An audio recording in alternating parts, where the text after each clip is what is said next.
तो सारी चीजें मांग ली गई, धन भी मिला, संतान भी मिला, माता को दृष्टि भी मिली।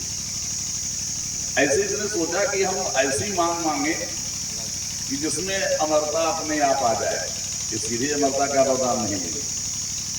कहा कि तो आप वरदान दीजिए कि मैं न दिन में मरूं न रात में मरूं। कहा ठीक है, एवं ऐसा ही। कहा कि मैं अंदर मरूं, ध्यान आया कि मैं जब घर में रहूं मर सकता हूं, घर के बाहर मर सकता हूं। तो कहा कि ना मैं अंदर मरूं न बाहर मरूं। गायों मत, ये भी ठीक है। तो फिर उसने सोचा कि मांग लिया कि मैं न तो ऊपर मरूं न नीचे मरूं। कहा ये भी ठीक है, चलिए। फिर उसने पूछा, मांगा कि मैं किसी अस्त्र शस्त्र से न मरूं।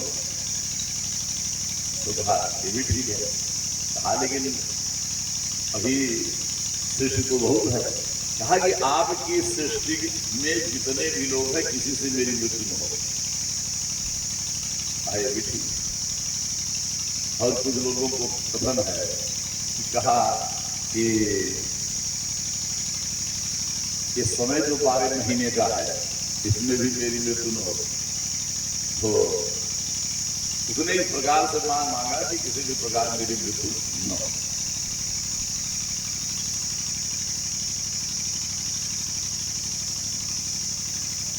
यह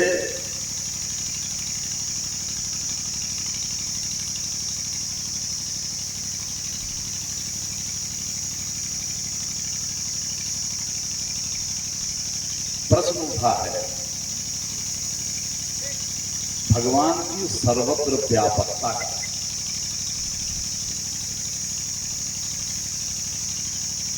राजा परीक्षित ने इस स्कंद में सुखदेव जी से एक प्रश्न किया कि आप कहते हैं कि ईश्वर सर्वत्र व्याप्त है और सर्वत्र व्याप्त है, विद्यमान है और सबके प्रति समभाव रखता है। यदि सर्वत्र व्याप्त है, सबके प्रति समभाव रखता है, तो इस संसार में प्रत्येक प्राणियों में विषमता क्यों दिखाई पड़ती है? व्यवहार, विचार, आचरण, ये सब के सब एक दूसरे से भिन्न क्यों? समदृष्टि रखते हैं तो देवताओं का पक्ष लेकर के असुरों का वध, ऐसा कुछ। अच्छा, मान लीजिए दुष्ट प्रकृति वाले असुर हैं, उनका वध कर दें, लेकिन जो वास्तव में ऐसे असुर हैं जो भक्ति भाव रखते हैं, उनका भी वध कर देंगे। ऐसा क्यों करते हैं? सुखदेव जी कहते हैं कि किसी भी क्रिया में विषमता तो हो सकती है, लेकिन भाव में विषमता नहीं होनी चाहिए।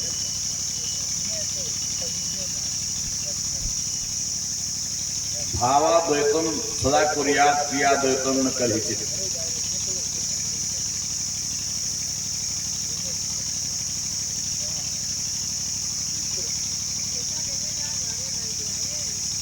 शंकराचार्य जी ने कहा है कि क्रिया में विषमता भले हो जाए, लेकिन भाव में विषमता नहीं होनी चाहिए।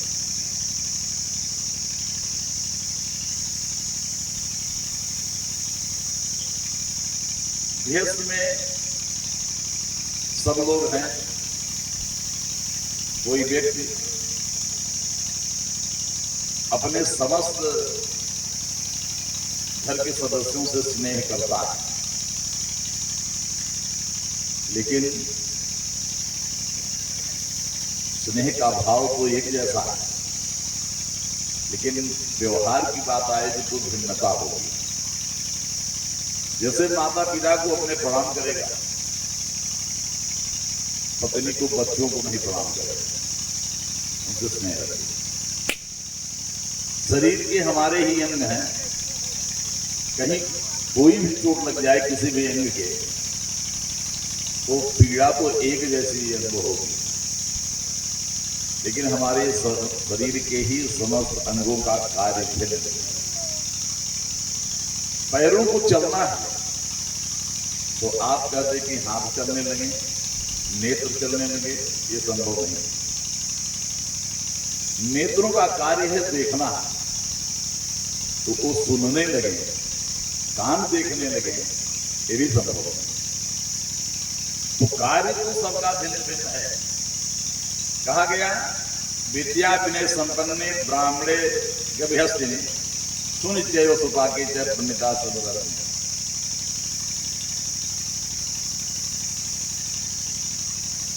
संसार की जितने भी प्राणी हैं सब में ब्रह्म का ही निवास है, सब ब्रह्म में है। ये तो आपको मानना है, समझना है, भाव रखना है, लेकिन बर्ताव सब एक जैसा नहीं होता, बर्ताव की भिन्नता है।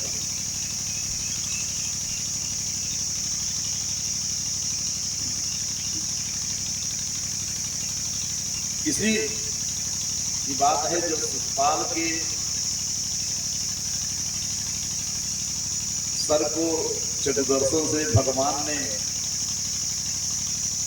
अलग कर दिया, तो उसके अंदर से निकली ज्योति भगवान के अंदर समाहित हो गई। युधिष्ठिर को बड़ा आश्चर्य हुआ कि सदैव स्वतंत्रता रखने वाला, आपको गाली देने वाला यह शिशुपाल कैसे इस प्रकार से सदगति को प्राप्त हो गया। तो भगवान वास्तव में अनन्य चिंतन को मानते हैं। जो अनन्य चिंतन करता है, भाव चाहे जो किसी भी प्रकार से, चाहे शत्रुता से, मित्रता से, स्नेह से, किसी भी संबंध से अनन्य चिंतन भगवान का होना चाहिए। भगवान ने कहा है कि अन्यास्यन्तो मां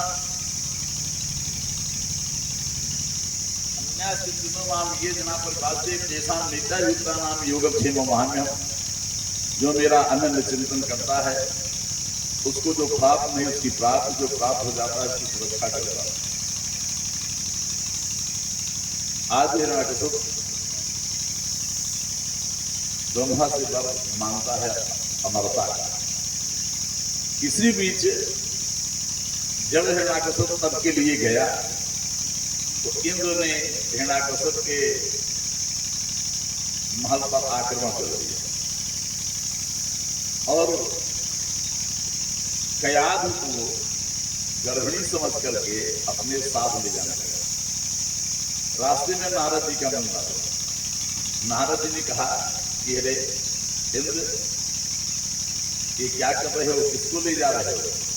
तो बताया कि यह हिरण्यकशिपु की पत्नी कयाध है, इसके उदर में गर्भ है और जब ये संतान जन्म लेगी तो मैं उसका वध कर दूंगा, इसको छोड़ दूंगा।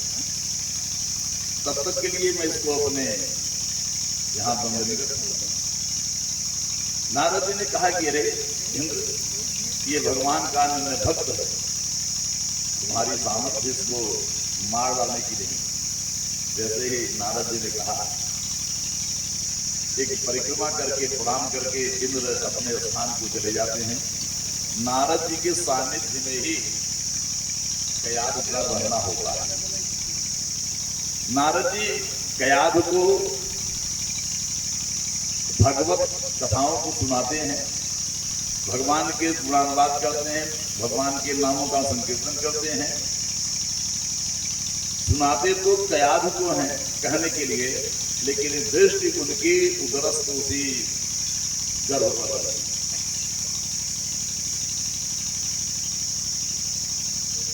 गर्भस्थ शिशु के आसपास की वातावरण को समझने की बड़ी विलक्षण सुविधा होती है।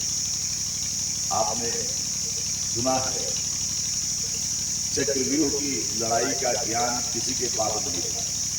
गर्भावस्था में अभिमन्यु के समक्ष जब चर्चा चली थी चक्रव्यूह की, तो जब तक माता जीवित थी तब तक तो संपूर्ण ज्ञान हो गया और 7वें फाटक का जब समय आया द्वार का, तो उसी समय माता को नींद आ गई। आगे फिर अभिमन्यु नहीं।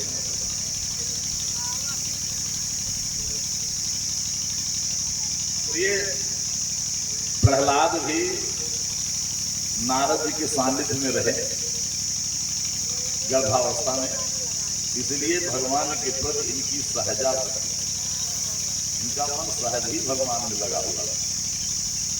लोगों को तो अभ्यास करना पड़ता है, मन को लगाना पड़ता है, लेकिन इनकी प्रकृति ही थी भगवान के चरणारविंदों का स्मरण गुणानुवाद उनका कीर्तन, गर्भ में ही ये सब सीख चुके।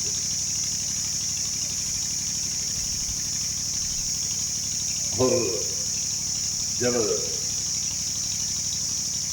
हिरण्यकशिपु लौट के आया, प्रहलाद को पुत्र रूप में प्राप्त करके बड़ा वो प्रसन्न हुआ। गुरुकुल में भेजा शिक्षा के लिए। पोषण गुरुकुल का हिरण्यकशिपु के राजकोष से होता था, तो उसी के अनुरूप शिक्षा होती थी। राजनीति की शिक्षा, किस प्रकार से किसी के राज्य को अपने राज्य में मिला लिया जाए, जब राजा कमजोर हो तो किस प्रकार से उस पर आक्रमण किया जाए, यही सब सारी शिक्षाएं राज्य की विस्तार की, अधिकाधिक भौतिक सुखों की प्राप्ति की शिक्षा होती थी।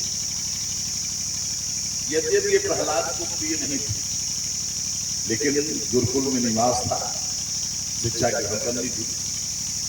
एक दिन जब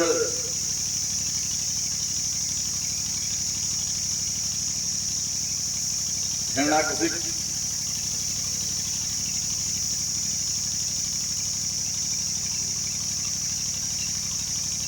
के यहाँ प्रहलाद का आगमन हुआ, तो हिरण्यकशिपु ने प्रहलाद से पूछा, पुत्र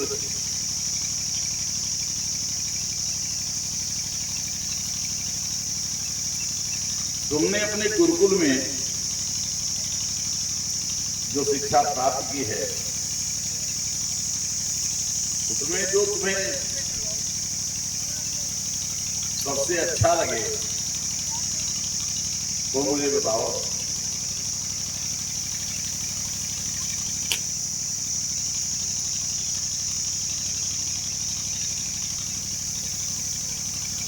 तो प्रहलाद जी ने बताया, सोचा कि हमारे पिताजी ने जो मुझको सबसे प्रिय लगी है उस बात को पूछ रहे हैं। तो उन्होंने बताया, तत्साधुमेन्ये सुरवर्य देहिनां सदा समुद्रम्य धियान सद्ग्रहां हित्वात्मपातं गृहबन्धकूपं वनं गतो यद्धर्म आश्रयेत। संसार के जितने भी प्राणी हैं वो मैं और मेरे के असत्य आग्रह में, झूठे आग्रह में पड़े हुए हैं और इसी में उद्विग्न हो रहे हैं। ये वस्तु मेरी है, ये वस्तु मेरी है।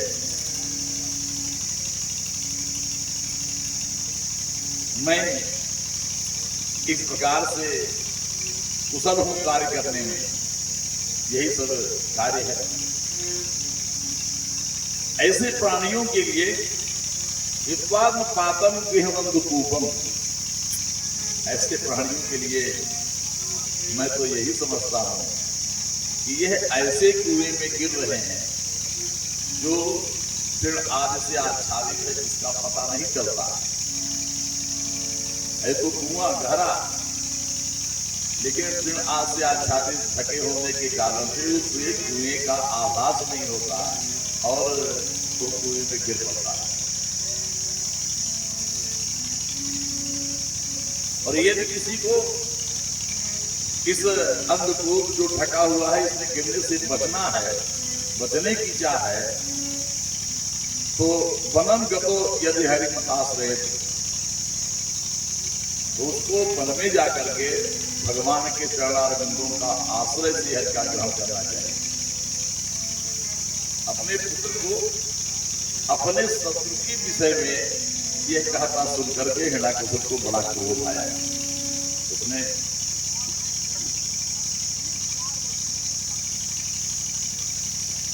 अपने आचार्यों को कहा कि रे पोषण तो तुम्हारा हमारे यहां से होता है, लेकिन तुम लोग इतने अर्थलोलुप हो कि हमारे शत्रु के बालकों को भी अपने यहां रख लेते।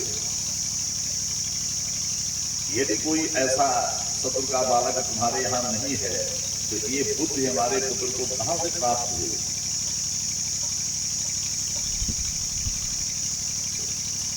तो पूछा तुम आचार्यों ने कि सत्य सत्य बताना कि ये बुद्धि तुम्हें प्राप्त कहां से हुई? कहा ये तो भगवत कृपा से प्राप्त होती है। जब किसी पर भगवत कृपा हो जाती है तभी भगवत प्राप्ति की ओर तो व्यक्ति उन्मुख होता है। दुर्लभम प्रेमैवत्र देवानुग्रह हेतुकम मनुष्यत्वम उच्चतम महापुरुष संशया। पहली बात तो मानवत्व दुर्लभ है। मानवत्व मिलने के बाद व्यक्ति सांसारिक विषयों के उपभोग में चला जाता है। भगवत कृपा होती है तो भगवत प्राप्ति में मुक्ति के लिए प्रयास करता है। और फिर तीसरी बात, ऐसे मुक्त प्राप्त संतगण जो है उनका सानिध्य भी दुर्लभ है। इस भगवत कृपा से प्राप्त होती है, तभी जो सांसारिक माया है उससे व्यक्ति मुक्त हो सकता है। पुनः भेजा कि तुम लोग जाकर के इसको अवचित ढंग से देख रेख करके इसको पढ़ाओ। लेकिन बाद में जब फिर आना हुआ प्रहलाद जी का, तो पूछा कि बेटे तुम्हारे गुरुकुल में क्या पढ़ाया गया और उसमें तुम्हें किस विषय में विशेष रुचि रही, उसकी चर्चा करो। प्रहलाद जी कहते हैं श्रवणम कीर्तनम विष्णु स्मरणम पाद सेवनम अर्चनम वदनम दासम सख्यम आत्मनिवेदनम। नौभा भक्त की चर्चा की। बड़ा खुश हुआ। अरे तो ऐसा कैसे हमारे यहाँ उत्पन्न हो गया? जब अपने आचार्यों को फटकारा तो गुरु ने कहा कि राजन इसको मैंने नहीं पढ़ाया और न किसी दूसरे ने पढ़ाया। आपके द्वारा पोषित गुरुकुल में आपके सत्पक्ष का कोई बालक नहीं, ऐसी कोई शिक्षा नहीं है। न मत प्रणीतम न पर प्रणीतम सुखो पदते सुंदरेन्द्र सत्रो नैसर्गिकीयम मतिरस्य राजन्य चमन्यम कदात्मान। कहा आप दोष कीजिए, हम लोगों को दोष दीजिए, हम लोगों को दोषारोपण कीजिए। वास्तव में आपका ये पुत्र जो भी कुछ कह रहा है ये किसी के बहकाने से नहीं कह रहा, इसका तो ऐसा स्वभाव ही है, अपने स्वभाव के अनुसार कह रहा है। बड़ा क्रोधित होता है। वो सोचता है कि यदि मैंने इसको दंड नहीं दिया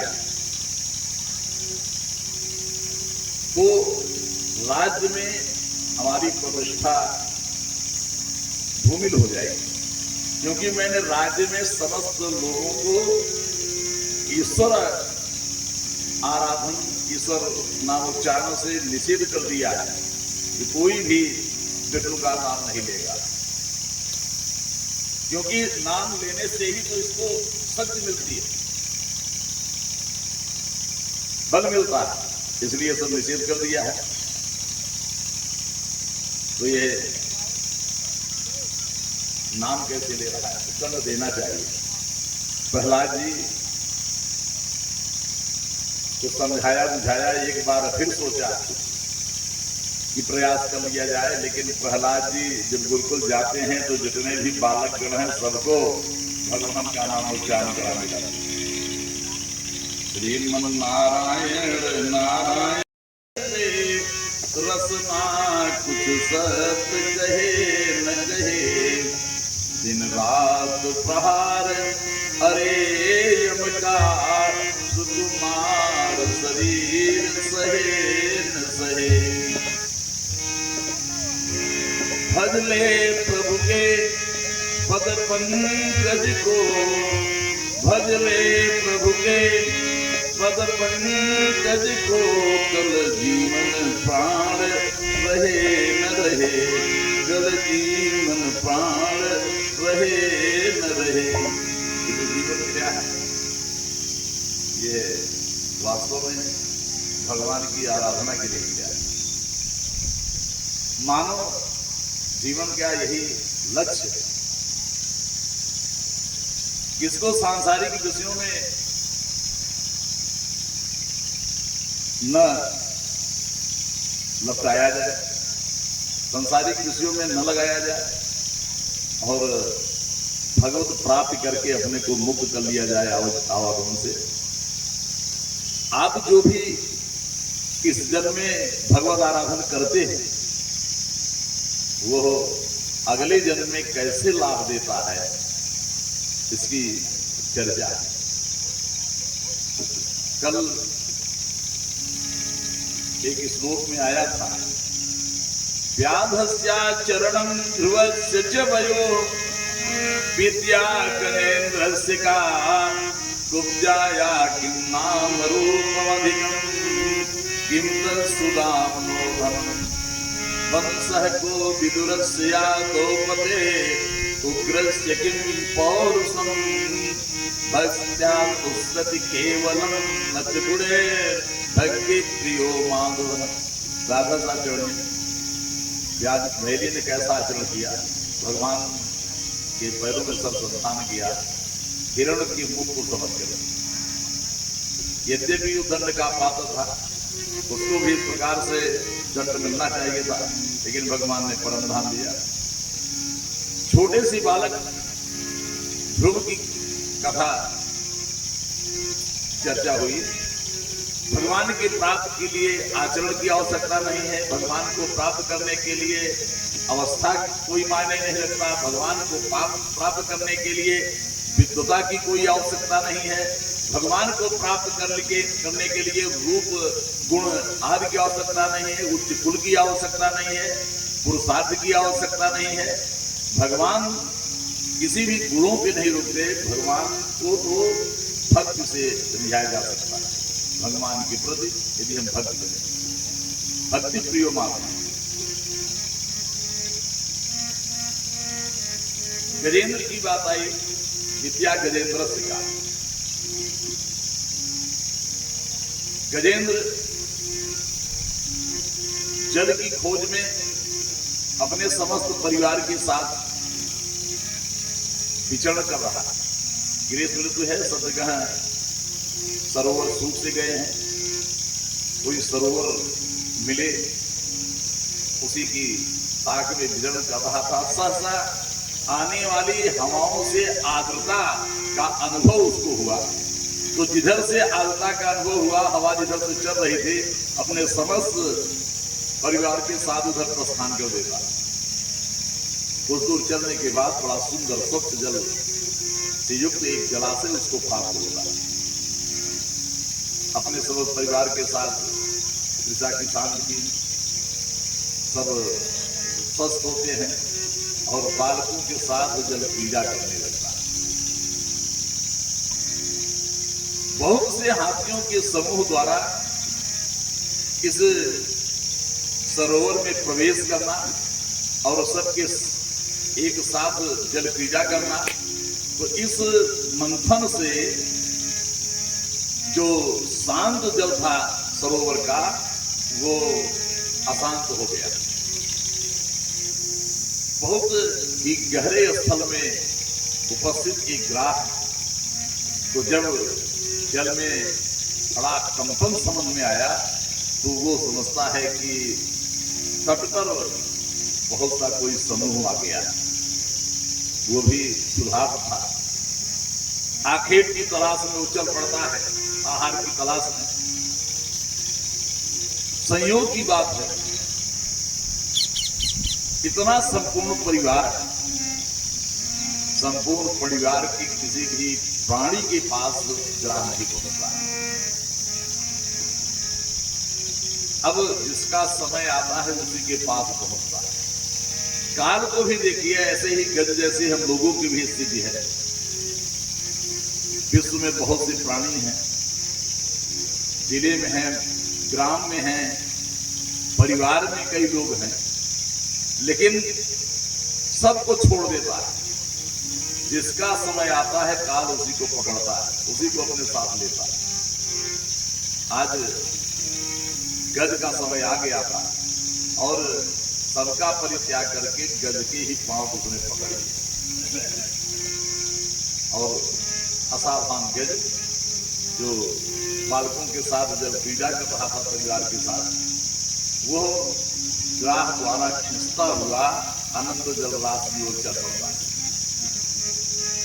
लेकिन अचानक इस आई हुई विपत्ति से असावधान गज कुछ दूर तो खिंचता हुआ चला जाता है, लेकिन जब बात प्राणों की आ बनती है तो ऐसे ही लोग हाथ नहीं डाल देते, छोड़ नहीं देते। प्राण की बात आ जाती है तो प्राण बचाने के लिए आदमी अंतिम श्वास तक प्रयास करता है। गज भी अपने को संयमित करता है, समस्त शक्ति लगा करके गाय को अचानक तट की ओर खींचना प्रारंभ करता है। ग्राह में एक अभिमान आ गया। जब उसने गज के पांव को पकड़ा था तब तो उसने पूरी शक्ति से पकड़कर उसको खींचा था, और जैसे ही देखा कि ये आसानी से खिंचता चला जा रहा है तो ग्राह को अभिमान होगा कि अरे इसको मुझे अपने निवास स्थल तक ले जाने में कोई कठिनाई नहीं हो सकती। वो भी लापरवाह हो गया और जब अचानक शक्ति गज ने लगाई तो गज ने ग्राह को खींचना प्रारंभ किया, तट की ओर ग्राह को लेकर के चलने लगा। अब इधर गज को अभिमान होता है कि अरे मेरे समक्ष इस ग्राह की क्या शक्ति। और जब ग्राह खिंचता हुआ चला गया, बहुत दूर तक गया, उसके बाद उसने भी अपनी पूरी शक्ति लगा करके गज को पुनः आनंद जलराशि को खींचना प्रारंभ कर दिया। ऐसे ही कभी तट की ओर गज लेके जाता ग्राह को, और कभी ग्राह गज को आनंद जलराशि को लेकर के आता। इस काल की फांसी को देख करके जितनी भी हथनियां थी, सब लोगों ने, पुत्रों ने, हाथियों ने, सब लोगों ने प्रयास किया पकड़ करके गज को कि वो ग्राह उसको उस निवास स्थल की ओर अपने न ले जाने पाए, लेकिन सबका सर्व प्रयास व्यर्थ हो गया।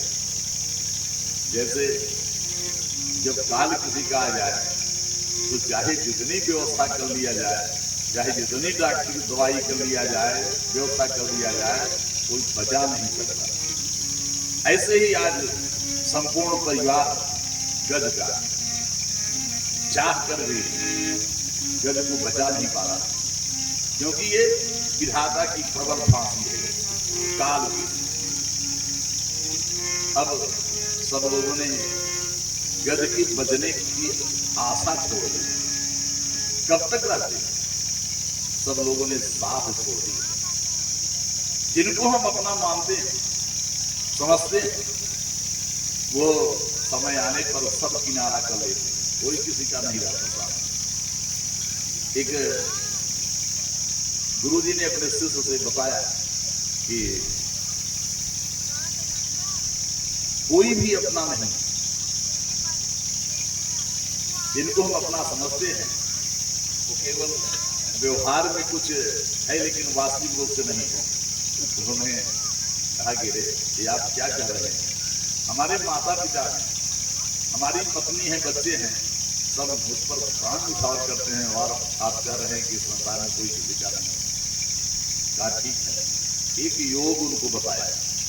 उस योग का प्रभाव था कि संपूर्ण शरीर निष्प्राय हो जाएगी, सौ समान हो जाएगी, लेकिन ज्ञान रहेगा। सिखा दिया और सिखाने के बाद कहा कि फला दिन किसी योग का आश्रय लेना। जब समय आया योग का आश्रय लिया। आज प्रतिदिन की भांति प्रातः काल नहीं उठते। पत्नी ने सोचा हो सकता है निद्रा का आगमन विलंब से हुआ हो, इसलिए न उठी हो। उस समय तक तो ध्यान नहीं दिया, लेकिन एक सीमा होती है, सीमा का जब अतिक्रमण होने लगा तो पत्नी ने अपने बच्चों से कहा कि जा करके अपने पिता को खाओ कि कब तक सोते रहेंगे, उठना भी चाहिए। बच्चे जब पहुंचते हैं तो शरीर को काष्ठ के समान जब देखा तो आश्चर्यचकित हो जाते हैं। जैसे स्पर्श किया, उठाने का प्रयास किया तो पूर्व की भांति शरीर की अवस्था नहीं।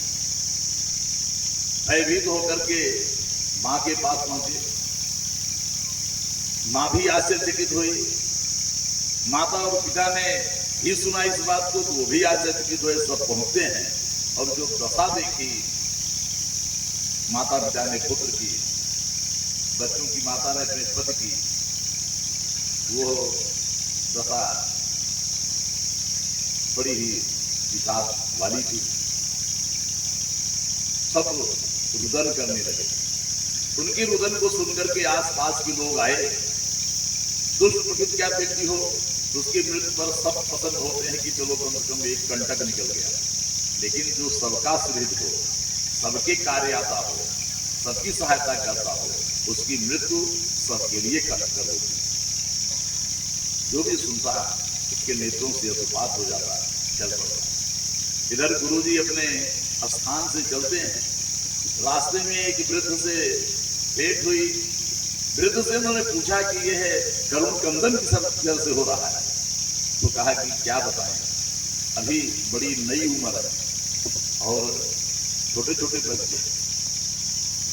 इन माता पिता वृद्ध हो चले, उनकी देखभाल, बच्चों का पालन पोषण, स्त्री का जीवन कैसे निर्वाह हो,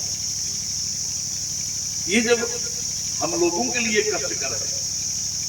इतनी पीड़ा, इतना कष्ट जब हम लोगों को हो रहा है तो जिसके यहाँ ये घटना घटित हुई है उसके लिए ये कितना असह्य हो। तो गुरुजी ने बताया कि अरे ये तो संसार की परंपरा है। जातक से दुर्गोवस्तु, जिसका जन्म हुआ है उसकी मृत्यु है। इसके पहले उनके पापा दादा आदि भी तो स्वर्गवासी हुए हैं। ये तो पहली घटना नहीं है, ये तो क्रम ही है। तो कहा कि अब ये बात कौन समझता है, आप संत हैं, आप चल करके समझाएं, आपकी बातों का प्रभाव होगा। अवस्था का बड़ा प्रभाव होता है। एक छोटा सा व्यक्ति, छोटा सा बच्चा वही बात कहे, उसकी बात अमान्य कर दी जाएगी, लेकिन वही बात अगर एक वृद्ध कहता है तो वह मान्य हो जाती है। अवस्था का भी प्रभाव है। तो गुरु जी साथ में आते हैं और सबको रुदन करते हुए देखे। सब लोग कह रहे थे, मित्रगण कह रहे थे, अरे इनके बदले हमारी मृत्यु हो जाती, हमारी उम्र से जीवन का हो जाता। आपस में ये सब बातें हो रही थी। कुछ देर बाद गुरु जी ने कहा, भाई आप लोगों का ये स्नेह दे करके मुझे बड़ी दया आ रही है और इसके स्वरूप मेरे पास एक गुण है, उसका मैं प्रयोग करूंगा।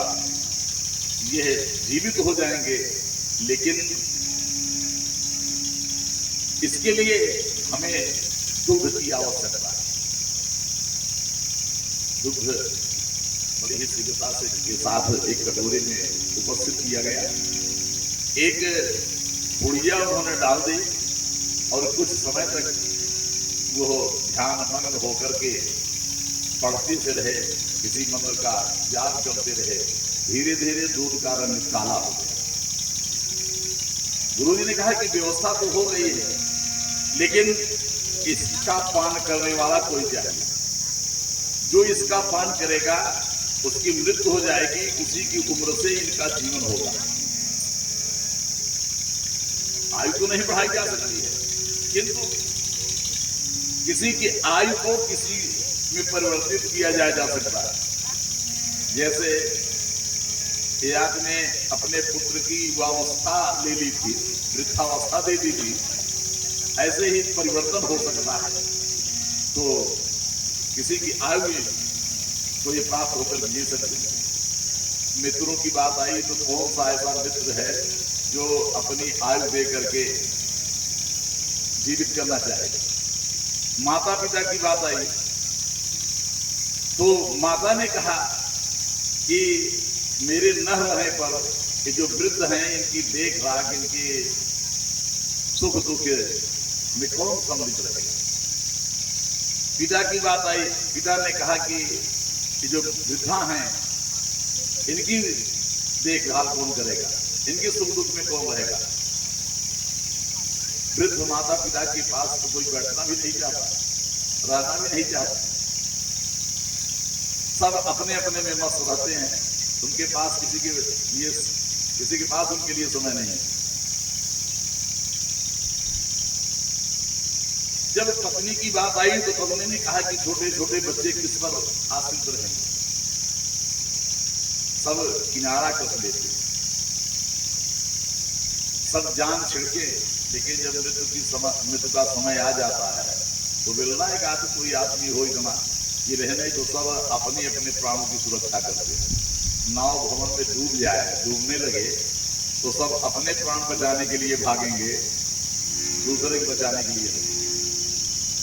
तो ऐसे स्थिति में किसी ने कहा कि अरे सबके पीछे कोई न कोई समस्या है, लेकिन आपके पास कोई समस्या नहीं है, आप संत हैं, आपका परोपकारी स्वभाव है, इसलिए क्यों नहीं परोपकार एक करिए। इस दुख से पीड़ित परिवार को आप प्रसन्नता दीजिए, यह त्याग आप ही कर दीजिए, आप ही इसका पान कर लीजिए। संत ने कहा, गुरु जी ने कहा, ये तो मैंने आप सब लोगों को अवसर दिया, ये कहने की बात न आए कि ये कार्य मैं भी कर लेता। अवसर दिया था, आप लोगों ने उसे नहीं स्वीकार किया, और मैं जब आ ही गया हूं तो इनको जीवित तो करके ही जाऊंगा, चाहे मुझे ही अपने प्राण क्यों न देने पड़े। और भगवान शिव का जय घोष करते हुए उन्होंने उस दुग्ध को पान कर लिया। दुग्ध में कुछ था नहीं, ये केवल जय घोष था। उनको सचेष्ट करने के लिए सारी स्थितियों को उन्होंने देखा, समझा कि जब बात प्राण पे आ जाती है तो कोई किसी का होता नहीं। आज गजेंद्र भी देखता है कि जो मेरे परिवार के लोग हैं, जिनके प्रति मैं स्नेह रखता था, प्राण न्यौछावर करने के लिए तैयार रहता था, आज मुझे इस हाल में छोड़ करके चले जा रहे हैं। सब छोड़ देते, सब मुख मोड़ लेते हैं। ऐसे ही गजेंद्र जैसी हम लोगों की भी स्थिति है। जब मृत्यु का समय आता है तो सब साथ छोड़ देते, कोई सहयोग नहीं कर सकता। आप सहानुभूत रख सकते हैं, आपके कष्ट को कोई बांट नहीं सकता है। जो पीड़ा है, जो कष्ट है, वो आपको ही स्वयं भोगना है, कोई दूसरा नहीं आता। लेकिन गजेंद्र ने अपने पूर्व जन्म में जो भगवान की आराधना की थी पिछले जन्म में, एवं व्यवस्थितो बुद्ध्या समाधाय मनोहेदि जजा परमं जापम प्राक जन्मन शिक्षितम। पिछले जन्म में जो उसने भगवान की आराधना की थी, उसके प्रभाव से भगवान का स्मरण होया, भगवान के चरणार बिंदों का स्मरण हो गया। जब वो सारा शरीर उसका उस जलराशि में समाहित हो चुका है, केवल उसकी सूंड बाकी है, अगर वही सूंड डूब जाए तो उसका प्राणांत हो जाए। यद्यपि वो बहुत पीड़ित है, पीड़ित होने के बाद भी अब एक पुष्प से भगवान का स्मरण करता है। कई वर्षों तक ये युद्ध होता रहा तो सरोवर में पुष्प तो नहीं रह गए, पुष्प तो समाप्त हो गए, पुष्प उसको मिला कहां? तो कुछ लोगों का मत है कि गजेंद्र ने जब भगवान को पुकारा तो भगवान चतुर्भुज रूपधारी हैं, चारों भुजाओं में उनकी 4 वस्तुएं रहती हैं, शंख चक्र गदा पद्म। और किसी को यदि सहायता करनी है तो जिस हाथ से सहायता करनी है उस हाथ को तो उनको रिक्त करना पड़ेगा। जब उन्होंने रिक्त करना चाहा हाथ को तो इसी कमल वाले हाथ को ही रिक्त किया, कमल को फेंका, और जैसे कमल को फेंका ये संयोग है कि अपने आप गजेंद्र के सूंड में पहुंच गई। अथवा लोगों का मत है कि ये भाव पुष्प है, जब कोई वस्तु आप न दे सके तो अपने मन में उस वस्तु की कल्पना कर लीजिए, कल्पना करके वस्तु को भगवान को अर्पित कर दीजिए, तो वह प्रत्यक्ष अर्पण से विशिष्ट हो जाता है, उसका महत्व बढ़ जाता है।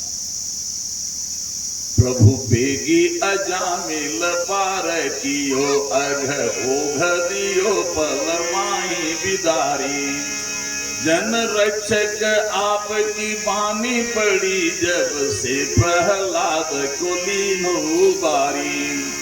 अति नीच दसानन को हर, अति नीच दसानन को हन के हर, लीन धरा कर भार मुरारी। जन सिद्ध गोविंद अनाथ भयो, अब केवल आस रही है तुम्हारी। तेरु में नाथ धनेश सुरेश, जलेश खगेश न लागो गुहारी। की धो समाधि लगाई लई कछु, फिर सुनी न मेरी त्रिपुरारी। की कहूँ मोहित भारी नाथ, बचामन हेतु गयो गिरधारी। की पशु जानी के छाड़ी दियो, अब केवल आस रही है तुम्हारी। कहीं ऐसा तो नहीं है कि आप मुझे पशु समझ करके छोड़ दी। ध्यान बने न बने कछु पूजन, है यह पंकज भेंट तुम्हारी। नाथ सुडूब तुम अब गहिए, नाथ सुडूब तुम गहिए, अब केवल आस रही है तुम्हारी। अब केवल आपका अंतिम समय में भगवान ने गज की यह पुकार सुनी तो इतनी तेजी से चले। गरुड़ जी पीछे चलते हैं कि हम पर सवार होकर चलिए, लेकिन गरुड़ जी की तेजी आज भगवान की तेजी के समक्ष निष्क्रिय हो जाती है, कोई कार्य नहीं करती। एक क्षण में ही भगवान उस सरोवर के पास पहुंच जाते हैं। इस को देखा, ग्राह सहित तो ग्राह को ही होगा। एक गृहस्थ के यहाँ एक संत का आगमन हुआ। संत की उसने सेवा की और रात में पांव दबाते हुए उनसे कुछ उपदेश देने का आग्रह किया। कहा कि आप कुछ उपदेश दीजिए। कहा कि क्या अभी तक तुम कुछ करते नहीं? कहा नहीं प्रभु, अभी तक नहीं कुछ करते, अब आप कुछ उपदेश दीजिए तो मैं करना प्रारंभ। संतों का आगमन हो, संतों की सेवा का अवसर मिले, ये भाव है। जैसे आपका मंदिर है, अगर उस मंदिर पे कोई आके टिके तो ऐसे लोग टिकते रहें, और मंदिर स्थान भगवान के भक्तों का माना जाता है, वहां रहने पर कम से कम शयन की, आहार की, जलपान की व्यवस्था हो ही जाएगी। तो ऐसी स्थिति में जब दूसरे पंथ के संत का आगमन हुआ तो उनके भी सेवा सत्कार करने के बाद रात में पांव दबाते हुए आग्रह किया कि प्रभु कुछ उपदेश दीजिए। कहा कि अभी तक तुम कुछ नहीं करते? कहा नहीं, आपकी तरह एक संत का आगमन हुआ था, उन्होंने सोहम जपने के लिए कहा है, मैं ही सोहम जपता हूं। कहा अच्छा सोहम जपने के लिए कहा है, उस सोहम के रसदस्यु कहलाते हैं, मानधाता भी इन्हीं को कहते हैं। ये चक्रवर्ती सम्राट होते हैं, इंद्र द्वारा ही मानधाता की जीवन रक्षा होती है। जब ये चिल्लाते हैं दूध के लिए तो इंद्र अपनी उंगली डाल देते हैं। राजा मानधाता की पत्नी बिंदुमती है, ससबिंदु की पुत्री है, 3 पुत्र होते हैं।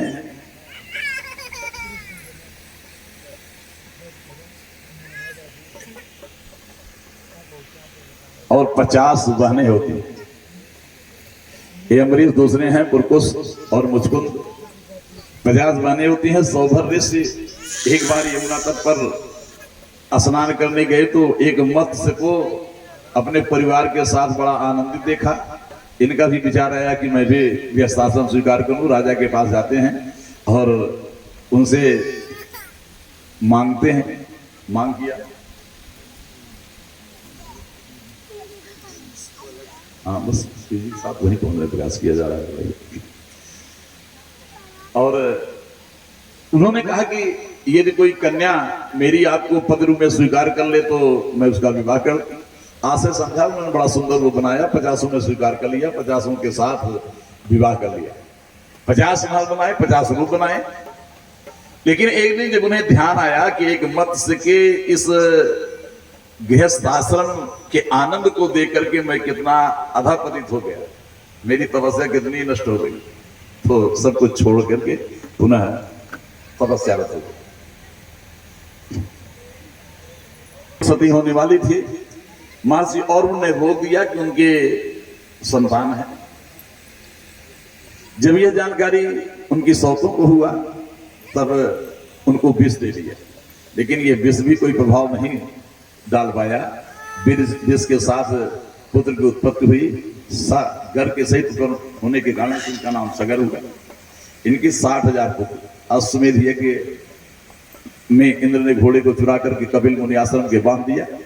और जब सब जगह ढूंढ करके पृथ्वी के अंदर ढूंढते हुए कपिल मुनि आश्रम में पहुंचे तो घोड़े को देखा।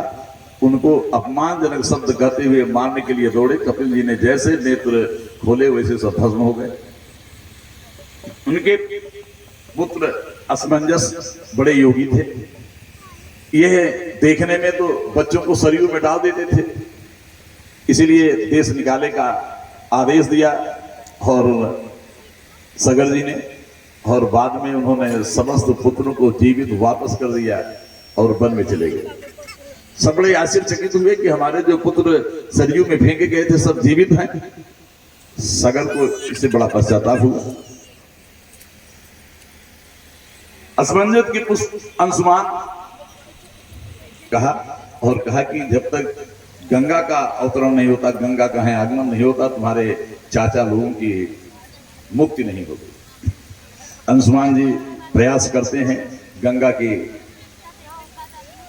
गंगा जी को पृथ्वी पर लाने के लिए। बहुत घोर तपस्या किया लेकिन स्वयं जीवन समाप्त हो गया। उनके पुत्र दिलीप ने भी प्रयास किया लेकिन वो भी असफल रहे। अंत तो गत्वा दिलीप पुत्र भगीरथ को ये सफलता मिली, गंगा जी का आशीर्वाद मिला। कौन हमें धारण करेगा? भगवान शिव जी को प्रसन्न किया। गंगा जी भगवान शिव की जुटाओं में आई, बहुत समय तक चक्कर काटती रही। उसके बाद बहुत प्रार्थना के बाद शिव जी ने पुनः जटाएं खोली तो आगे आगे भगीरथी जी और पीछे गंगा जी। इस प्रकार से वो आती रही। जहाँ 7 रस्ते वहाँ 7 धारों में, और पुनः इस प्रकार से चलते हुए वो गंगा सागर पहुंचती हैं। और जहाँ पे उनके समस्त पूर्वजों का भस्मीभूत राख उपस्थित था, वहां जैसे ही गंगा का स्पर्श हुआ सब मुक्ति को प्राप्त करते हैं। राजा सौदास शिकार खेलने जाते हैं, एक राक्षस का वध करते हैं, उसके भाई को छोड़ देते हैं। उसका भाई रसोईया बन जाता है। वशिष्ठ को एक दिन आमंत्रित करते हैं। वशिष्ठ जैसे भोजन के लिए लाया जाता है, एक मांस उसमें रख देता है। साथ देते हैं सौदास को, राक्षस होने का। सौदास भी साथ देना चाहते हैं, लेकिन उनकी पत्नी ने रोक दिया कि ऐसा आपको नहीं करना चाहिए।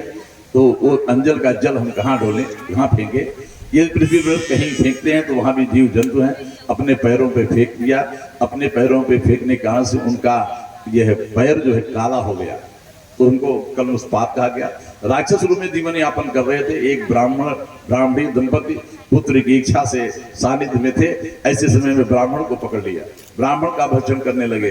तो उस ब्राह्मणी ने कहा कि आप क्या कर रहे हैं, हमारे ये पति हैं और ये तो धर्म के जानने वाले हैं, वेद के जानने वाले हैं, वेदज्ञ हैं और धर्म के अनुसार ही अपना जीवन आचरण करते हैं। आप तो राक्षस नहीं हैं, आप तो महाराजा हैं और महारानी के आप पति हैं, आप सूरवीर हैं। इस प्रकार से आपको एक दीनहीन की कामना को नष्ट नहीं करना चाहिए। और बहुत बता रोका, लेकिन क्षुधार्थ सांप से मोहित राजा ने उसका भक्षण कर लिया। उसने भी सांप दिया कि यदि किसी प्रकार से आप भी ऐसी स्थिति में आएंगे तो आपकी भी मृत्यु हो जाएगी। और इस प्रकार से अपने पद के साथ वो चिता लगा करके अपने आप को समाहित कर लेती है। जब एक दिन इन्होंने अपने पत्नी का आसानी से चाहा तो पत्नी ने सांप को जानकारी से रोक दिया।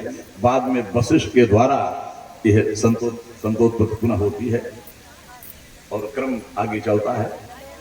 राजा निम की चर्चा आती है। वशिष्ठ निम यज्ञ के लिए जब वशिष्ठ के पास जाते हैं तो वशिष्ठ जी देवताओं का यज्ञ कराते रहते हैं। इन्होंने दूसरे की देखरेख में कहा, वशिष्ठ क्रोधित हो गए। इनके आपस में वशिष्ठ और निम का भी सांप का आदान प्रदान हुआ और बाद में निमी पलकों पर रहने लगे।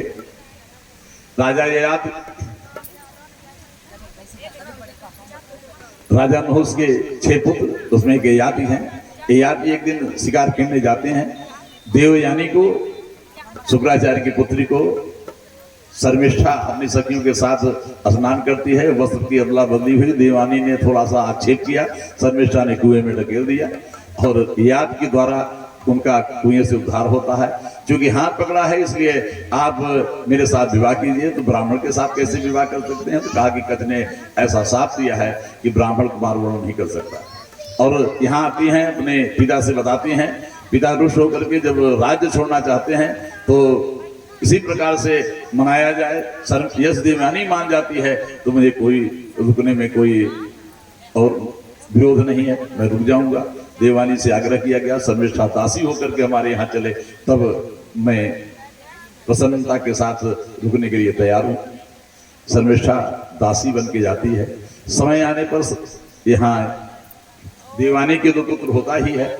शर्मिष्ठा को भी पुत्र की प्राप्ति होती है और शर्मिष्ठा को पुत्र की प्राप्ति हुई तो यह देख करके देवानी क्रोधित हो जाती है, पिता के पास आती है। पिता द्वारा ययाति को वृद्धावस्था का साथ मिला। वृद्ध हो जाने के बाद कहा कि अभी मेरी कामनाएं पूर्ण नहीं हुई और आपने साथ दिया कोई उपाय। तो कहा कि यदि कोई पुत्र तुम्हारी वृद्धावस्था स्वयं ग्रहण कर लेगा तो उसकी युवावस्था तुम्हें मिल जाएगी। तो ये पहन के द्वारा ये ग्रहण किया गया और युवावस्था प्राप्त करके बहुत दिन तक सांसारिक विषयों का सेवन किया। लेकिन उन्होंने देखा कि जैसे जैसे इच्छाओं की तृप्ति का हम प्रयास करते हैं, इच्छाएं बढ़ती जाती हैं। जिस प्रकार से अग्नि में यदि घृत की आहुति दी जाए तो अग्नि बुझती नहीं है, अग्नि और विकराल रूप धारण करती जाती है। ऐसे ही हमारे इंद्रियों की तृप्ति का प्रयास है, इंद्रियां और तेजी के साथ विकराल रूप धारण कर लेती है। उन्होंने सब कुछ त्याग करके कहा, सब कुछ छोड़ दिया और गृह त्याग दिया। बीच में एक भूल हो गई, इसी बीच में पन्ना पलट गया। भगवान राम की कथा थी और हम लोग आगे बढ़ गए। रामचरितमानस में भगवान कृष्ण के संबंध में 2 चौपाई में चर्चा है और भगवान राम के विषय में श्रीमद् भागवत में 2 अध्याय में चर्चा की गई।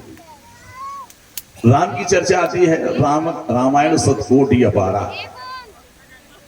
यदि भगवान राम की चर्चा प्रारंभ करते, कथा कहते तो राम की कथा का कहीं अंत नहीं था। इसलिए राम की समस्त लीलाओं का एक संक्षेप में वर्णन करके 2 स्कंद में प्रणाम करके आगे बढ़ जाते हैं। सुखदेव जी राम का जन्म, विश्वामित्र द्वारा उनकी मांग, जनकपुर में जाकर के ताड़का का वध, जनकपुर में जाकर के धनुष का टूटना, धनुष यज्ञ और सीता आदि सबका विवाह करके आना, बाद में कैकेयी के द्वारा 2 बार 14 वर्ष के लिए राम का वनवास और भरत को राजगद्दी। इस वर के कारण से वनवास की ओर जाते समय सीता और लक्ष्मण सबका साथ होना, उस समय पंचवटी में रहना, खरदूषण की मृत्यु, सुपर्णका की नाक कान कटना, रावण के द्वारा मारीच को माध्यम बना करके सीता का हरण, और आगे किष्किंधा में हनुमान जी का मिलना, बालिका वध, संपाति के द्वारा सागर उस पार अशोक वाटिया में सीता की उपस्थिति दर्शाना, 100 योजन समुद्र को कैसे लांघा जाए, एक एक करके सबको अपनी शक्ति के विषय में बताना, अंत में चुपचाप बैठे हुए हनुमान जी की ओर जामुन जी का इशारा, और हनुमान जी को जब यह स्मरण कराया गया तो जाते हैं, विभीषण से मिलते हैं, माता सीता से मिलते हैं, और फल खाते समय अक्षय आदि का वध मेघनाथ के द्वारा युद्ध बंदी बनकर के रावण के पास जाना, और जब दंड देने की विधान की बात आती है, विभीषण द्वारा दूत अवध्य है ऐसा बताने पर पूंछ में अग्नि लगा देना, और उसी अग्नि से समस्त लंका को भस्मीभूत करके पुनः अग्नि बुझा करके सीता माता के पास आना और संदेश लेकर के वहां जाना। राम का सेतु बांध करके लंका पे पहुंचना, और क्रम से कुंभकर्ण, मेघनाद आदि सबकी मृत्यु के बाद रावण की भी मृत्यु होना, सीता का पुनः बीच में जब पंचवटी में थे उस समय अग्नि में सीता का प्रवेश होना, छाया सीता का रहना, और अग्नि के माध्यम से पुनः पूर्व सीता का आगमन, पूर्व सीता की प्राप्ति, और सबका पुष्प विमान द्वारा अयोध्या में आना। इस प्रकार से भगवान राम की कथाओं को संक्षिप्त करते हुए और सुखदेव जी ने प्रणाम किया, आगे बढ़ गए। बीच में एक प्रसंग और छूट गया, पन्ना पलट जाने से। विश्वामित्र और परशुराम जी दोनों लोगों की प्रकृति अपने अनुकूल नहीं है, इसमें चार्ज की बात थी। गाधी पुत्र सत्यवती की मांग के लिए ऋषिक जी आते हैं, और ऋषिक जी की अवस्था को अधिक देख समझ करके उन्होंने कहा कि आप 2000 ऐसे हमें घोड़े दीजिए, समस्त अंग श्वेत हो, एक कान उनका श्याम वर्ण का हो। वर्णों की उपासना के द्वारा ऐसे ही समस्त घोड़े उपस्थित करा देते हैं। सत्यजी को उन्हें देना पड़ता है, सत्यजी को प्राप्त करके वो अपने आराधना में लीन रहते हैं। एक दिन उनकी माता आती है और कहती है कि बेटी तुम्हारे कोई पुत्र नहीं है और भाई भी नहीं है, तुम्हारे पति सिद्ध पुरुष हैं, इनसे पुत्र और भाई की मांग करो। उन्होंने मांग किया कि आप हमें भाई और एक पुत्र प्रदान कीजिए। उन्होंने 2 चार बनाया, एक को ब्रह्म तेजयुक्त, एक को क्षत्रिय तेजयुक्त। लेकिन चार जब ग्रहण करने की बात आई तो माता ने अपनी पुत्री का चार ग्रहण कर लिया और पुत्री को माता का चार मिला। तो जैसे ही इस बात का ज्ञान हुआ तो ऋषि जी ने कहा कि तो अनर्थ हो गया, तुम्हारा भाई तो ब्रह्मवेत्ता होगा लेकिन तुम्हारा पुत्र घोर दंडधारी होगा। ऐसा पुत्र हुआ तो आजीवन कष्ट मिलेगा, कोई उपाय कीजिए कि ये कष्ट न देखना पड़े। तो ऋषि जी ने कहा कि मैं केवल इतना कर सकता हूं कि तुम्हारा पुत्र न होकर के तुम्हारा पौत्र होगा। तो ऋषि के जमदग्नि हुए, जमदग्नि के परशुराम हुए, जो सदैव क्षत्रिय जैसा ही कार्य करते रहे। और गाध के विश्वामित्र हुए, जो आगे चल करके ब्रह्मर्षि की उपाधि प्राप्त करते हैं। यह ब्रह्म तेज युक्त चारु का प्रभाव ये बताता है कि भोजन का क्या महत्व है।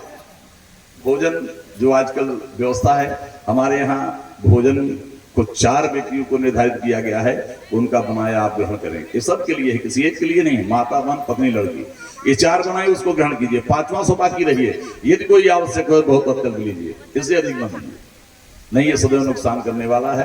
भोजन जो बनाता है उस जिस विचार से बनाता है, ऐसा प्रभाव खाने वाले पर पड़ता है। अर्थार्जन का प्रभाव है, अर्थ कैसे आपने अर्जित किया है, यदि गलत ढंग से अर्जित किया है तो उसका प्रभाव पड़ेगा। ये सब इसकी स्थितियां थी, लेकिन समय अभाव में इस पर कोई विशेष चर्चा नहीं, सबसे प्रकाश डाल दिया।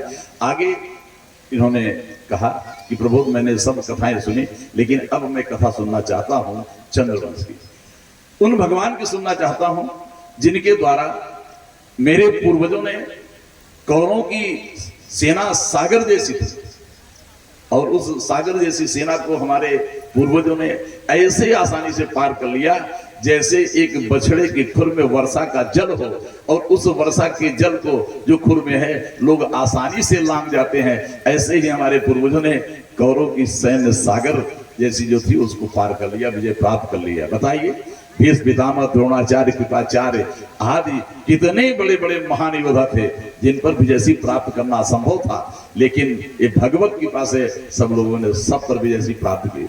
उनकी कथा सुनाई। कहा कि जब पृथ्वी असुरों के पार, दुष्टों की भार से पीड़ित हुई तो ब्रह्मा के पास जाती है। ब्रह्मा, शिव आदि सब लोग जाते हैं क्षीर सागर पर, भगवान की पुरुष रूप से आराधना करते हैं। दयानिधि, अब तो लो अवतार, प्रभु अवतार के समय है, अब आप अवतार लीजिए। और पुरुष रूप से जब स्तुत किया तो भगवान की वाणी को केवल ब्रह्मा ने सुना, और ब्रह्मा ने सब लोगों को संबोधित किया कि भगवान को पहले से ही ज्ञात है वो अवतार लेने वाले हैं, और सब लोग अपनी पत्नी के साथ अवतार लेकर के भगवान की इस लीला में सहयोग कीजिए। सब लोगों का अवतार होता है, और भगवान के अवतार की पृथ्वी होती है। देवक की कई लड़कियां अपनी लड़की की विवाह के लिए जब योग्य वर की तलाश करते हैं, संपूर्ण संसार में दृष्टि डालते हैं, लेकिन कोई उनकी पुत्री के योग्य वर उनको नहीं लगता। वसुदेव केवल ऐसे लगते हैं जो उनकी पुत्री के योग हैं, वसुदेव से विवाह कर दिया। दूसरी पुत्री के लिए वर ढूंढना प्रारंभ किया, फिर कोई वो नहीं लगा उचित, वसुदेव से दूसरी पुत्री का भी विवाह कर दिया। ऐसी जितनी भी लड़कियां थी सबका विवाह उन्होंने वसुदेव से ही कर दिया। जब देवकी का नंबर आया तो देवकी के विवाह के लिए गर्गाचार्य जी ने कहा कि देवकी के विवाह के लिए अगर योग्य कोई व्यक्ति है, वर है, तो वो वसुदेव है। गर्गाचार्य की बात को मान करके देवकी का विवाह हुआ, कर दिया गया। देवकी की विवाह के बाद दुष्ट कंस अपनी चचेरी बहन के प्रति हम इतना स्नेह रखते हैं यह दर्शाने के लिए, यद्यपि दुष्ट था, उसकी दुष्टता सब विदित थी, लेकिन अपने विषय में कुछ अच्छा विचार प्रस्तुत हो, अच्छा विचार लोगों में हो, इसलिए अपनी चचेरी बहन को स्वयं रथ आकर पहुंचाने का प्रयास करता है, प्राण पहुंचाने चलता है।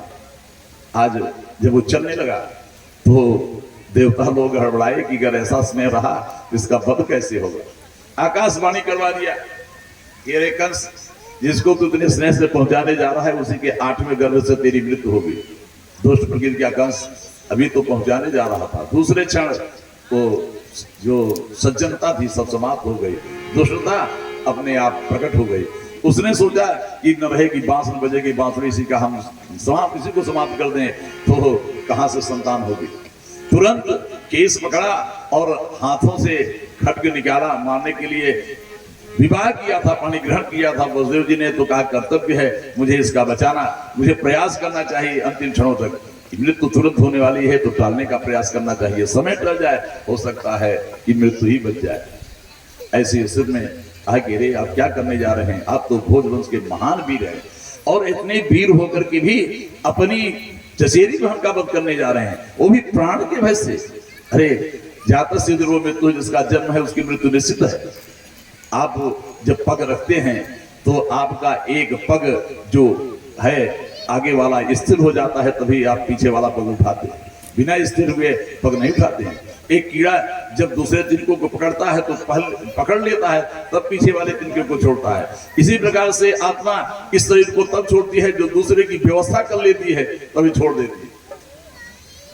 जिसका जन्म उसकी मृत्यु निश्चित है, और आपको इस प्रकार से गर्हित कर्म नहीं करना चाहिए, वो भी विवाह का अवसर है। इसने अपने ससुराल के सुख को नहीं देखा, आपको भय है तो इसके पुत्रों से है, इससे तो नहीं है। मैं वचन देता हूं कि इसके जितने पुत्र होंगे आपको सौंप दूंगा। अब बड़ा प्रसन्न हुआ कि ये पत्थर की लकीर है वसुदेव जी की बात। ये चरित्र देखिए कि शत्रु भी वसुदेव की बात को समझता है कि वसुदेव जी ने जो कह दिया है उससे थोड़ा भी टसमस नहीं होने वाले हैं। कि पत्थर की लकीर मुक्त कर दिया। प्रथम संतान होती है और लेकर के आते हैं वसुदेव जी।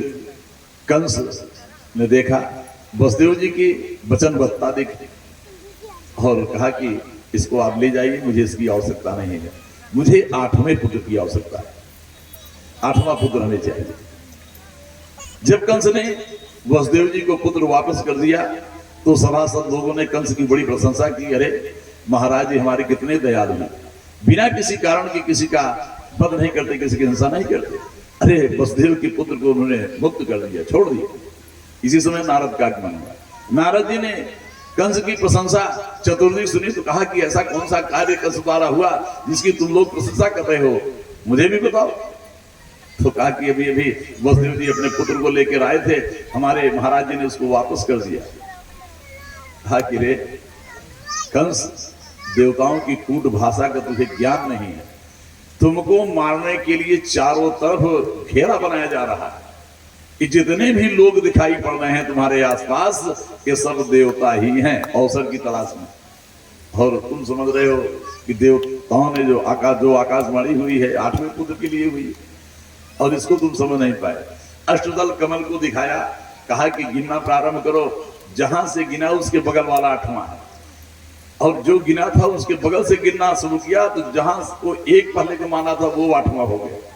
इसी प्रकार से पहले को 8वां, दूसरे को 8वां, तीसरे को 8वां, चौथे को 8वां, 5वें को 8वां, छठे को 8वां, 7वें को 8वां, 8वें को 8वां, सबको सिद्ध कर दिया कि पहला भी 8वां हो सकता है, दूसरा भी 8वां हो सकता है। ये देवताओं की कूट भाषा है। अब चकरा गया, क्या करें, हम संभाल डालें सब। कहा कि इसको हम क्यों कहें, हमने तो तुमको बता दिया कि देवताओं की भाषा कैसी होती है, समझा दिया। तुरंत कारागार में डाल दिया। विरोध किया उग्रसेन ने, उनको भी डाल दिया, स्वयं राजा बन बैठे। अब जितने भी पुत्र होते समृद्ध को प्राप्त होते। ये है 6 पुत्र होते हैं। ये वास्तव में 6 पुत्र उड़ना के पुत्र हैं। जब सरस्वती के प्रति ब्रह्मा की दृष्टि थी, मुग्धता की, तो उन्होंने हंस दिया था, असुर होने का साथ दिया। कालिनेम के पुत्र हुए, उसके बाद हिरण्यकशिप के पुत्र हुए। हिरण्यकशिप के पुत्र होने के बाद इनको ज्ञान था कि ब्रह्मा की प्रसन्नता ही सब श्रेयस्कर है सबसे, ब्रह्मा की उपासना करने लगे। हिरण्यकशिप को बड़ा क्रोध आया कि पिता की अवहेलना करके ब्रह्मा की उपासना कर रहे हैं, तुम खड्गर्भ के नाम से जाने जाओगे, जन्म लेते ही तुम्हारी मृत्यु होगी। ये बताया गया, यही साफ, यही खड्गर्भ।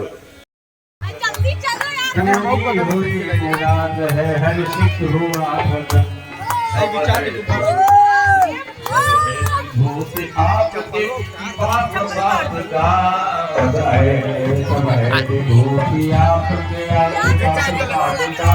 स्वागत है श्री कृष्ण, दूरी दूरी चला आपका स्वागत है श्री कृष्ण, स्वागत है आपका। शिव ब्रह्म देव गण सब शिव ब्रह्म देव गण सब साथ में आए, भगन सब साथ में आए, अपनी प्रसन्न लोग दर्शाए। है भाग्य जगा आज, है भाग्य जगा आज सारे समाज का, है भाग्य जगा आज सारे समाज का। स्वागत है श्री कृष्ण जी, स्वागत है आपका, स्वागत है श्री कृष्ण जी, स्वागत है आपका, स्वागत है श्री कृष्ण जी, स्वागत है आपका। और 12 बजे दिन में उस समय रघुवंश तो अग्नियां कंस के भय से बुझ सी गई थी, वो सब की सब अपने आप प्रज्वलित हो गई, पृथ्वी से श्यामला हो गई। और जब योग माया के प्रभाव से जितने भी पहरेदार थे सब निद्रावस्था में हो गए और भगवान उस प्रकार से प्रकट होते हैं जैसे प्राची दिशा में शरद पूर्णिमा के दिन रूपधारी है भगवान, और चतुर्भुज रूप में उन्होंने आकर के पहले बताया कि पूर्व में जब आपने तप किया था और मैंने वचन दिया था कि आपने कहा था कि आप जैसा पुत्र चाहिए, तो मैंने अपने जैसा पुत्र कहीं न ढूंढ करके 3 बार आपके यहाँ जन्म ले चुका हूँ। ये तीसरी बार जन्म लिया हूँ। इसी को स्मरण कराने के लिए मैंने यह रूप दिखाया और कहा कि आप वसुदेव नंद जी के यहाँ जाकर के वहाँ एक कन्या की उत्पत्ति हुई है और उनको आप लेके आइए और वहीं पर मुझे कर देंगे। देखिए भगवान कृष्ण का प्राकट्य यहाँ हुआ है। हरिवंश पुराण में एक चर्चा आती है, गर्भ हरिवंश पुराण में चर्चा आई है कि संतान हुई थी, वहाँ माधुर रूप यहाँ ऐश्वर्य रूप, और जब वसुदेव लेके गए तो ऐश्वर्य माधुर दोनों एक और ये आया। हथकड़ी बेड़ी से मुक्त होकर के वसुदेव को रखते हुए भगवान को कष्ट न हो, जैसे ही यमुना के पास पहुंचती हैं, यमुना हर्षित होकर के भगवान का स्वागत करती हैं, बड़ी ऊंची ऊंची लहरें उठने लगती हैं, अनंत जलराशि हो जाती है। जैसे ही कदम रखा घुटने तक, अगला कदम रखा कमर तक, अगला रखा तो वक्षस्थल तक, और जैसे ही प्रवेश करते हैं कारागार में, अपने आप फाटक बंद होना प्रारंभ होते जाते हैं, सब बंद हो जाते हैं। जैसे देवकी की गोद में कन्या को डालते हैं, वैसे हथकड़ी बेड़ी से युक्त हो जाते हैं। ब्रह्म को जब उन्होंने स्वीकार किया, ब्रह्म को अपने सिर पे रखा, ब्रह्म का स्मरण किया, ब्रह्म ब्रह्मोन्मुख थे, तब वो समस्त बंधन से मुक्त हो गए। और जैसे ही उन्होंने माया को स्वीकार किया स्वेच्छा से, वैसे ही बंधन युक्त हो गए। इधर जैसे ही कन्या को छीन करके वो तुरंत पटकना चाहता है, तो कन्या कहती है कि देवी ये तो कन्या है, पुत्र नहीं है, इसे तो आज छोड़ दीजिए, लेकिन कुछ नहीं सोचता है। जैसे ही मारने का उपक्रम किया कि घुमा करके माने, वैसे हाथ से छूट जाती है, अष्टभुज रूप में आकाश में दिखाई पड़ती है। कहा करे दुष्ट, तू मुझे मारने चला था, तेरा मारने वाला तो पहले ही जन्म में चुका है। वहाँ यह बड़ा ही पश्चाताप करता है, वसुदेव देवकी के चरणों में गिर पड़ता है, अपने पाप देवता ये सब अपनी संतान कन्या हो गई। कहा कि आप संत हैं, साधु हैं, आप हैं, से सवाल करते अपने भाई की इस प्रकार से पश्चाताप और असुर का प्रवाह देख करके देवी और देव को क्षमा कर देते हैं।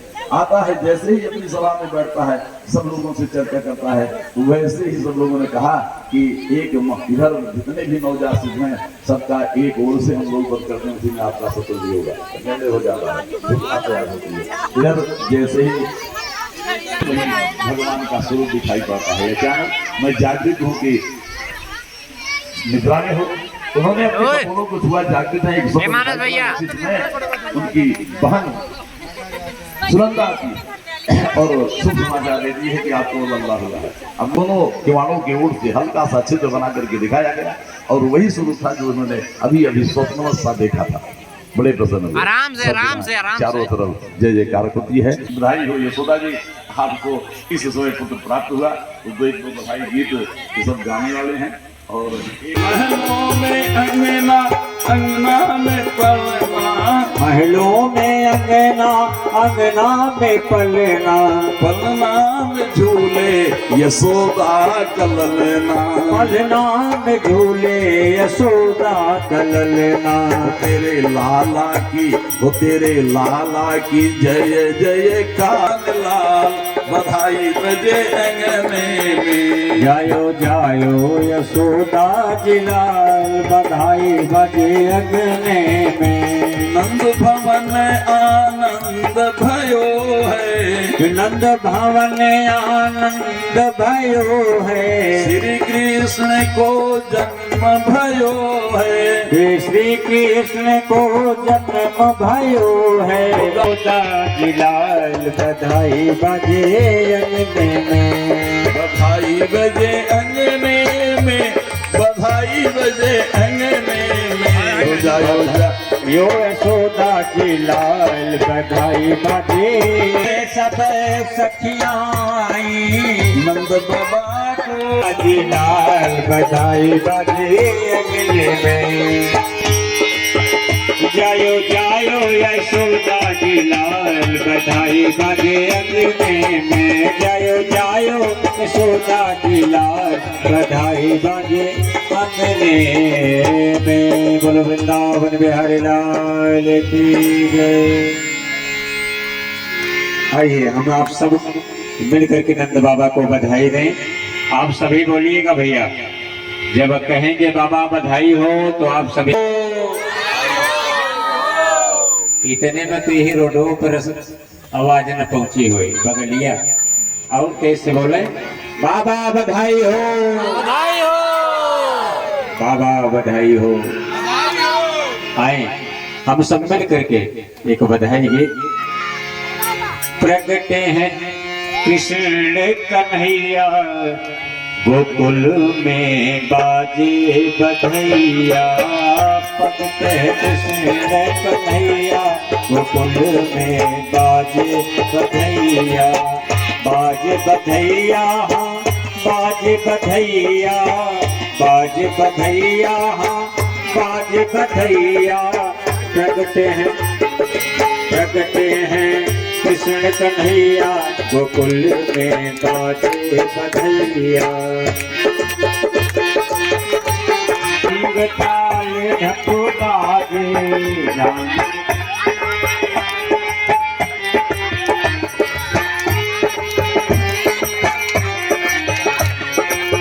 नाचत ताता थैया, नाचत ताता थैया गोकुल में बाजे बधैया।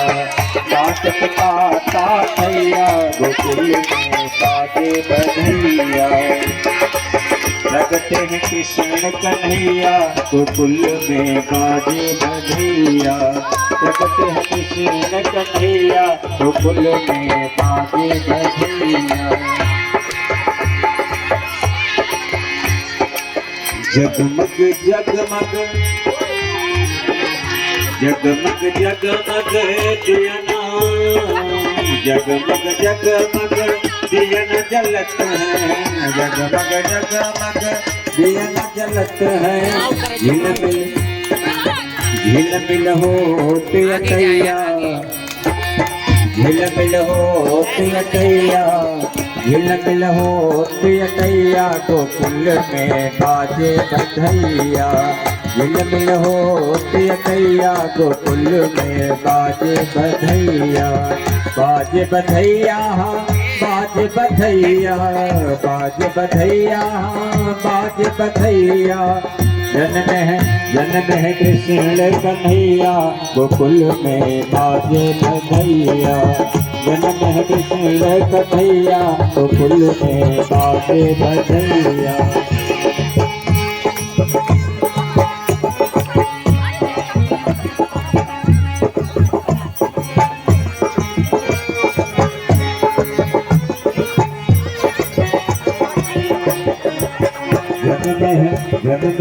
जन्म है कृष्ण कन्हैया गोकुल में बाजे बधैया। जन्म है कृष्ण कन्हैया गोकुल में बाजे बधैया। जन्म है कृष्ण कन्हैया गोकुल में बाजे बधैया। बोलो वृंदावन बिहारी लाल की जय।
चारी तो संवन माला नयन विशाला शोभा सिंधु करारे कहन कर जोरी अरुचि तोरी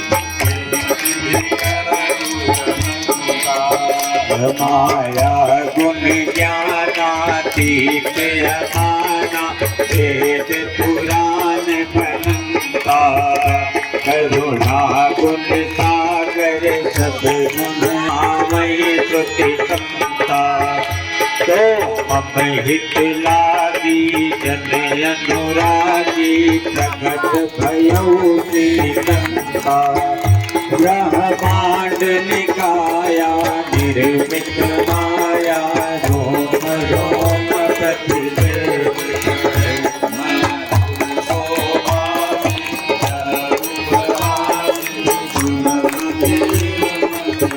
प्रतिदेव पूजा जप ज्ञाना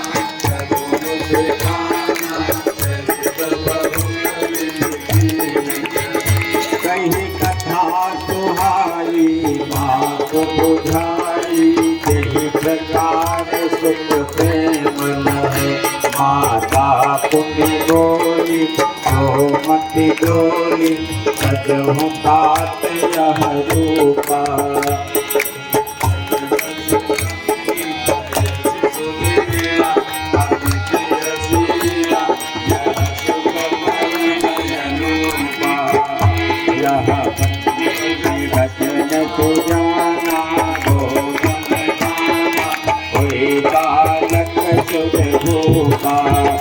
यह चरित जगामहि हरि पद पामहि तेन परहि भव कृपा यह चरित जगामहि हरि पद पामहि तेन परहि भव कृपा सुर संतहित लीन मनुजय अवतार निज इच्छा निर्मित तनु माया गुण गोचा गोपान भय प्रगट कृपाला दीन दयाला यशुमति के हितकारी हर्षित महतारी रूप निहारी मोहन मदन मुरारी कंसासुर जाना हृदय माना इतना देव पधारी मन मुस्काई हर्षित भाई गई जहां दुराई सिंचायु भाई विनय लगाई अयोधर मुख में दीने कृष्ण कनाई मन मुस्काई नारदा सुहर दीने जब विसाए भगवाए हसी चरण सारा यौवन गीत गाई उन्मत्हारी नगर कंसासुर मारे अंजिरुंधारे वत्सासुर संहारे कंसासुर आयो दुर्गतरायो नागर बदन रघुवीर जाति प्रभु चक्रपाणि दुनियाई लोका ब्रह्मासुर राई प्रतिसुत भाई नगर में गए लोका यह छंद अनूपा है रस रूपा जो जन आकोगा मन सो मन आए आसो हरित सुख दियो बाल भाव दिखलाए बोलो वृंदावन बिहारी लाल की देव की आरती आरती करें भैया श्री भागवत भगवान की है आरती पापियों को पाप से है तारती भागवत भगवान की है आरती पापियों को पाप से है तारती श्री भागवत भगवान की है आरती पापियों को पाप से है तारती भागवत भगवान की है आरती पापियों को पाप ग्रंथ यहाँ मुक्ति पंथ यहाँ पंचम वेद निराला नव ज्योति जगाने वाला। यहाँ अमर ग्रंथ यहाँ मुक्ति पंथ यहाँ पंचम वेद निराला नव ज्योति जगाने वाला है। यहाँ अमर ग्रंथ यहाँ मुक्ति पंथ यहाँ पंचम वेद निराला नव ज्योति जगाने वाला। यहाँ अमर ग्रंथ यहाँ मुक्ति पंथ यहाँ पंचम वेद निराला नव ज्योति जगाने वाला है। हरि नाम यही हरि ध्यान यही हरि नाम यही हरि ध्यान यही जग के मंगल की आरती को पाप से है आरती। श्री भागवत भगवान की है आरती पापियों को पाप से है आरती। यह शक्ति गीत पावन पुनीत पापों को मिटाने वाला कराने वाला है। यहाँ सत्य गीत पावन पुनीत पापों को मिटाने वाला हर तरह से कराने वाला है। यह सुख करनी यह दुख हरनी यहाँ सुख करनी यहाँ दुख हरनी यह सुख करनी यह दुख हरनी यहाँ सुख करनी यहाँ दुख हरनी। श्री मधुसूदन की आरती पापियों को पाप से है तारती। श्री भागवत भगवान की है आरती पापियों को पाप से है आरती। श्री भागवत भगवान की है आरती पापियों को पाप से है तारती। श्री भागवत भगवान की है आरती पापियों को पाप से है आरती। मधुर बोल पद पंथ कोल सतमार्ग बताने वाला बिगड़ी को बनाने वाला। या मधुर बोल पद पंथ कोल सतमार्ग बताने वाला। और श्री राम यही घनश्याम यही श्री राम यही घनश्याम श्री राम यही घनश्याम यही श्री राम यही घनश्याम प्रभु की महिमा की आरती पापियों को पाप से है तारती। श्री भागवत भगवान की है आरती पापियों को पाप से है तारती। श्री भागवत भगवान की है आरती पापियों को पाप से है तारती। भागवत भगवान की है आरती पापियों को पाप से है। श्री कर्पूर गौरम करुणावतारम संसार सारम भुजगेन्द्रहारम सदा वसंतम हृदयारविंदे भवं नमामि शिवं नमामि त्वमेव माता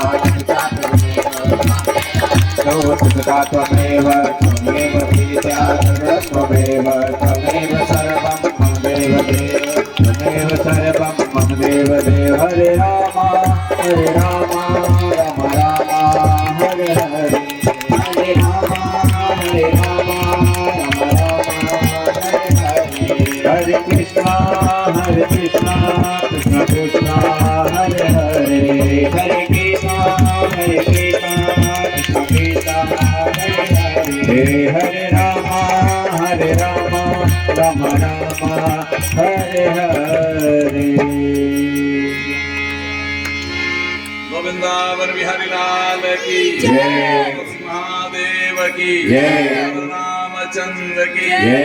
हनुमान की जय। सब संतन की जय। गुरु गोविंद की जय। भारत माता की जय। भारत माता की जय। भारत माता की जय। धर्म की जय। धर्म की जय। धर्म की जय। धर्म का नाश। धर्म का नाश। धर्म का नाश। वाणियों में सद्भावना। वाणियों में सद्भावना। वाणियों में सद्भावना। विश्व का कल्याण। विश्व का कल्याण। विश्व का कल्याण हो। माता की सेवा हो। माता की सेवा हो। माता की सेवा हो। काशी विश्वनाथ की जय हो। काशी विश्वनाथ की जय हो। काशी विश्वनाथ की जय हो। राम जन्मभूमि की जय हो। राम जन्मभूमि की जय हो। राम जन्मभूमि की जय हो। कृष्ण जन्मभूमि की जय हो। कृष्ण जन्मभूमि की जय हो। कृष्ण जन्मभूमि की जय हो। हरे हरे